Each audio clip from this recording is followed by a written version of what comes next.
we start most jobs, we are told how to deal with dangerous situations, no matter how unlikely the event might be. Whether that is a fire, a violent situation or a break-in, it is important to be prepared, but most of us luckily will never have to deal with these threats. One man back in 1987 was not as lucky. He entered his work to do a night shift, but was never seen leaving. It would later be found that a major theft had occurred in his workplace that night, but was he part of a criminal enterprise, or a victim who just so happened to stumble across a dangerous situation? Let's uncover the unsolved disappearance of Dale Kerstetter. Hello and welcome to the 14th episode of Uncover True Crime Podcast.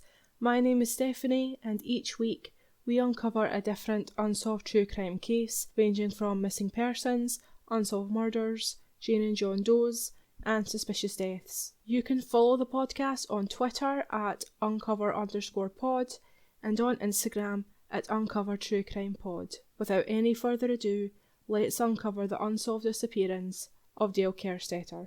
Dale was born on the 7th of March 1937 in Pennsylvania, where he stayed for most of his days, barring a brief stint in the Air Force when he was younger. When he left the Air Force at 21 years old, he got a job working as a journeyman at Corning Glass Factory, where he would continue to work for the next 27 years. His dedication to his job can't just be measured in his length of service though, as he had performed a heroic act during one of his shifts. He saw a forklift filled with propane tanks roll under a steam of hot glass, and without even thinking, he ran into the forklift and drove it away before it had a chance to explode and cause an accident that probably would have claimed the lives of around a dozen people. Although sadly, no matter how much you love your job, it doesn't always love you back.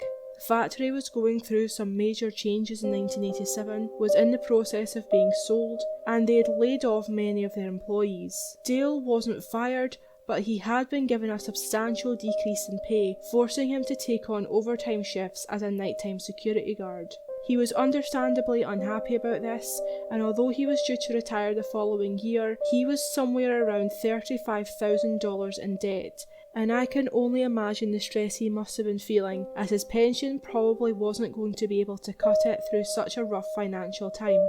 His life consisted of much more than just work though. He had 6 children, and although he and their mother Nancy had divorced years earlier, they had a good relationship. His son Al said this about his father, quote, "He was just a great father. I mean, there wasn't a kid in the world who wouldn't want to have him as their dad," unquote. He was described as a kind and generous man. I think the best example of exactly how generous is that when a co-worker was injured on the job and unable to work and support his family, Dale would bring them food and give them money to help them in times of need. By all accounts, a great man, worker, and father. That's why it's so bizarre that when he disappeared during the course of a robbery, many people didn't believe that he was the victim of foul play. Many thought that he was an accomplice.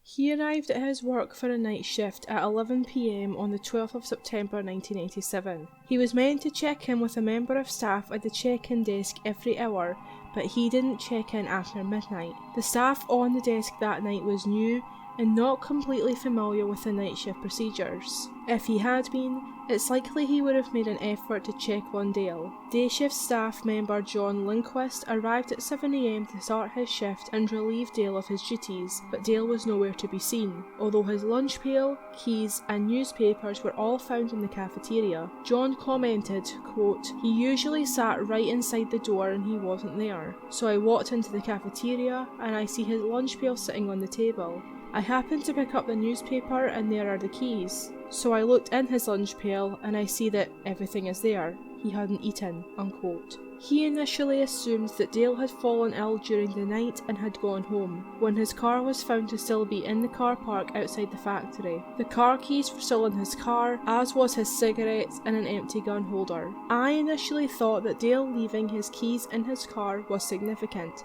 but his daughter Penny said that this wasn't unusual and that her dad would do this regularly. Bradford, the city where Dale both worked and lived, was very small, and in 1980 it had a population of just over 11,000, so it's likely he trusted his car would be safe unlocked overnight. However, much has been made of the fact that he left his cigarettes in his car. It's possible that he merely had forgotten them and was on his way back to his car when something happened to him that led to him going missing. I personally don't think we can gain a lot from this, as no matter what happened to him during this shift, he probably wouldn't have left them in the car deliberately. What I find more interesting is that the gun was missing from the holster, and according to most sources it has never been found. And along with there being no signs of foul play or a struggle in the factory, there is also no sign that a gun was fired either. Dale was reported missing at 5 PM on the 13th of September, and police would attend the factory to look for any clues as to where he might be. They brought in sniffer dogs,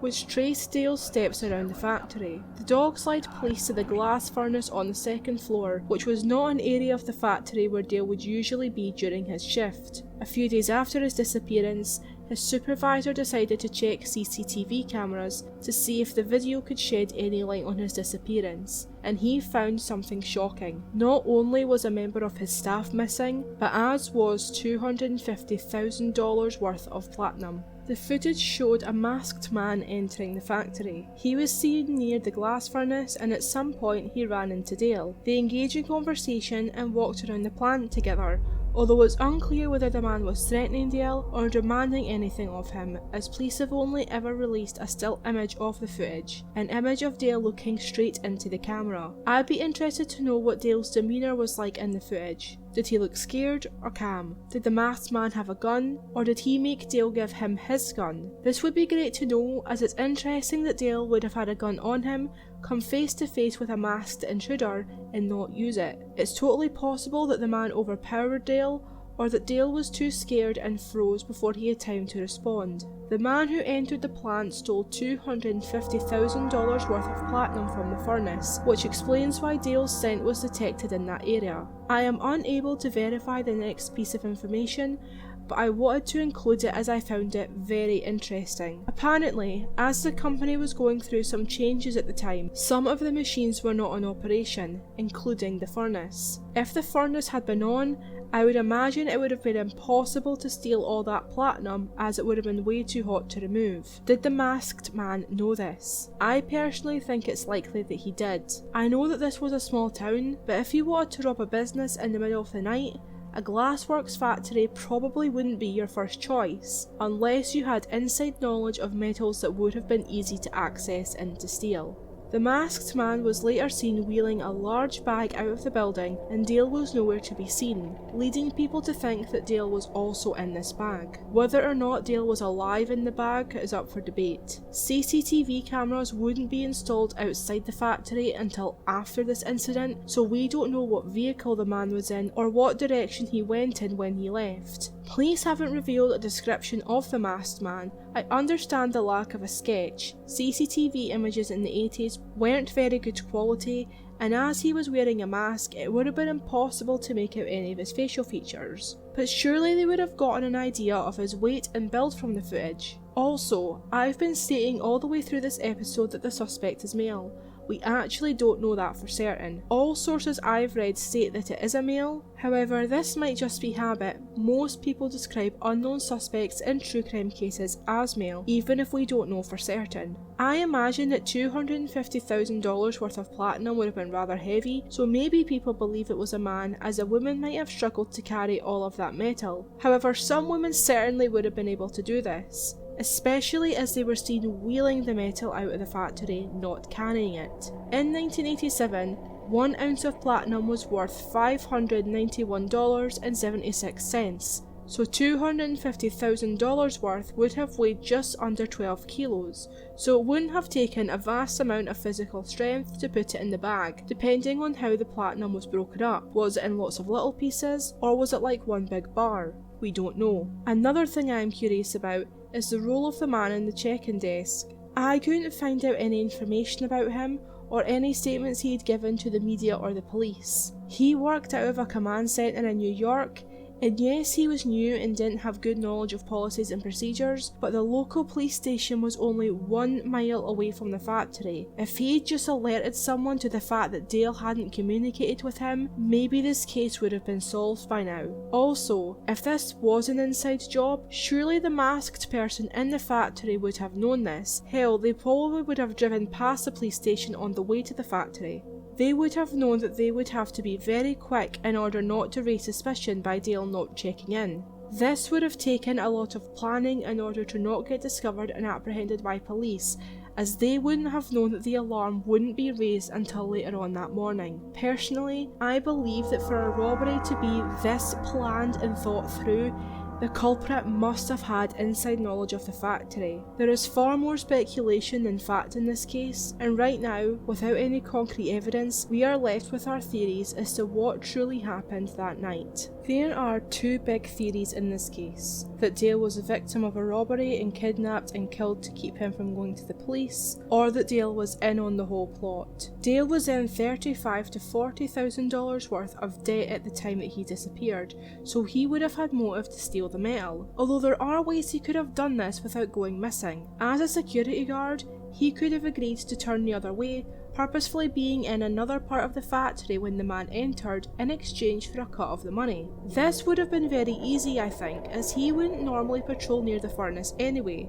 He was only 6 months away from retiring, so many wonder why he would have gone to all this effort to rob the place. However, I don't know if the debt he was in, or at least the extent of it, was common knowledge to his friends and family. The stress and pressure brought on by debt can be crippling, and it can lead people to do things that their loved ones would never expect of them. It's possible that he was becoming anxious about his retirement, maybe his pension wouldn't have been enough to clear the debt, or that the decrease in his income had led to the debt becoming larger. Although, on the Trail Went Cold podcast, the host Robin states that his debt was merely in relation to loans on his vehicles that he was making payments on. It wasn't like he was on the brink of bankruptcy and needed to find the money fast or anything. He also had 6 children and grandchildren that by all accounts he was close to, so why would he leave his family just for financial gain? Don't get me wrong, it happens, but it seems to go against everything we know about Dale. The man everyone liked, the man who put his life in jeopardy to save countless others, the lovely person who had a good relationship with everyone, even his ex-wife. None of his family believe that he did this, and they are steadfast in the belief that he was an unwilling victim in the robbery. Police haven't stated their belief either way, which means that they are probably keeping an open mind. I would like to hope that they would very quickly tell the public that Dale wasn't a suspect in the robbery if they are certain of his innocence, but also, if they are convinced he is a suspect, why is there not a warrant out for his arrest already? It seems that they are just as puzzled as the rest of us, but one man who has no doubt at all as to what happened that night was his boss, Patrick Foley, who told the media, quote, "The first thing I saw was a masked man in the back of the plant in the one area. When I saw the masked man on tape, I was very alarmed. At first I thought, there's been some foul play. Dale's been involved in foul play and is probably missing. Then I saw Dale come back and meet this masked man in the back of the plant. I had a very empty feeling in my stomach. I said, what on earth? And then as I continued to review the tapes, I saw the masked man come out and go up to the tank area. Then I was extremely anxious because at that time I realised that not only do we have a missing employee, there is a good possibility that we have missing platinum in the plant. Whoever removed the platinum from the tank was extremely familiar with the plant, everything in the plant. They knew exactly where to go. I think the fact that he did everything in front of the cameras was once again just Dale Kerstetter saying to us, quote, look, hey, here I am, I'm taking your platinum and there's not a thing you can do about it, unquote. This is a very interesting stance for him to take towards one of his own employees who had been very loyal to the company even after having his job changed, which resulted in a decrease in pay. He makes note of Dale looking straight at the CCTV camera, and people are divided on what this means. Was he looking at the camera, terrified and silently pleading for help, or was it a smug screw you impression aimed to infuriate the manager and the police? As we only have a single image of this moment, it's hard to tell, although I'm sure police and Patrick Foley have a better idea. My current job, and most of the jobs I've had previously, have had CCTV cameras in the premises. If I, touch wood, was at work and confronted with a robber who was about to take me hostage, I'm pretty sure I would have looked straight into the CCTV as well. You never know how you would react in such situations until you are in them, but looking at the camera, knowing that someone will eventually view it, might be your only chance of pleading for your life, desperately hoping that someone will find you. I think it would be stranger for him to look at the camera if he was involved. It's not been noted anywhere that he made any kind of gesture towards the camera, so I'm very curious as to why Patrick is so certain that Dale was in on it. I agree it was likely an inside job, but what about an ex-employee or someone who had visited the plant for another purpose, able to stoke out the place well enough to know how he or she would pull it off? An insurance scam of some kind perhaps. This is pure speculation, but if this was insurance fraud, pinning the whole thing on Dale would be a very smart move. I wonder how much effort they've put into finding the other person involved while they're trying to smear the reputation of a long-serving employee. Obviously, he would know all the potential suspects better than us, but given the fact that a slender 50-year-old man was the only person in the factory at the time of the burglary, and that the masked man was only seen on CCTV 3 times, it doesn't seem like this heist would have been too hard to pull off. Also, the factory had laid off several of their employees right before this robbery, so I'm sure there are plenty of people who would have had more of a grudge against the company and would have needed the money way more than Dale did. The owners of the plant were so convinced of Dale's guilt that they contested a court petition filed by Dale's daughter Wendy to have him declared legally dead in 1990. Dale had a son under the age of 18 living with him at the time of his disappearance, and Wendy wanted Dale's pension and life insurance benefits to go to him so he could have the best start possible, but she was unsuccessful. Usually a death certificate without a body is only issued 7 years after someone has been missing, and in order to have one issued before this time, they need to have compelling evidence that that missing person is in fact dead. The judge told Wendy that she had denied her request because she, quote, had failed to prove by a fair preponderance of the evidence that her father had met with a specific, life-threatening peril, and because less than 7 years had elapsed following his disappearance, unquote. He was apparently declared legally dead in 2014, but all these years later, police seem to be no further forward on who entered the factory that night and what exactly happened to Dale. There is so much speculation online as to whether or not Dale was involved and whether or not he is living in secret somewhere, but people seem to forget that regardless of Dale's involvement, there was another person in the factory that night. We know for a fact they are at least partially responsible for that robbery, and I think the only way of finding out Dale's role in this either way is to identify that second person or to find Dale. Right now, I believe he deserves the benefit of the doubt unless we can prove otherwise. There is nothing about his character that would lead us to believe that he was capable of this, and while he was indeed in a lot of debt, so are many people, but most of them don't rob their workplace out of more than 6 times the amount they are due. His family do not deserve to read all these unproven and unfounded accusations about him. They deserve closure and to be able to bring him home. Dale was a white male with brown-grey hair with a receding hairline. He stood at 5 foot 4 inches tall and weighed 130 pounds. He was 50 when he disappeared, and as of April 2020, he would be 84 if alive today. If you have any information on the robbery or Dale's whereabouts, please contact the Pennsylvania State Police on 814-938-0532. All photos and sources relating to this case can be found on our blog at uncovertruecrime.blogspot.com. That's everything I have for you today. Thank you for listening till the very end. Please stay safe and have a good night.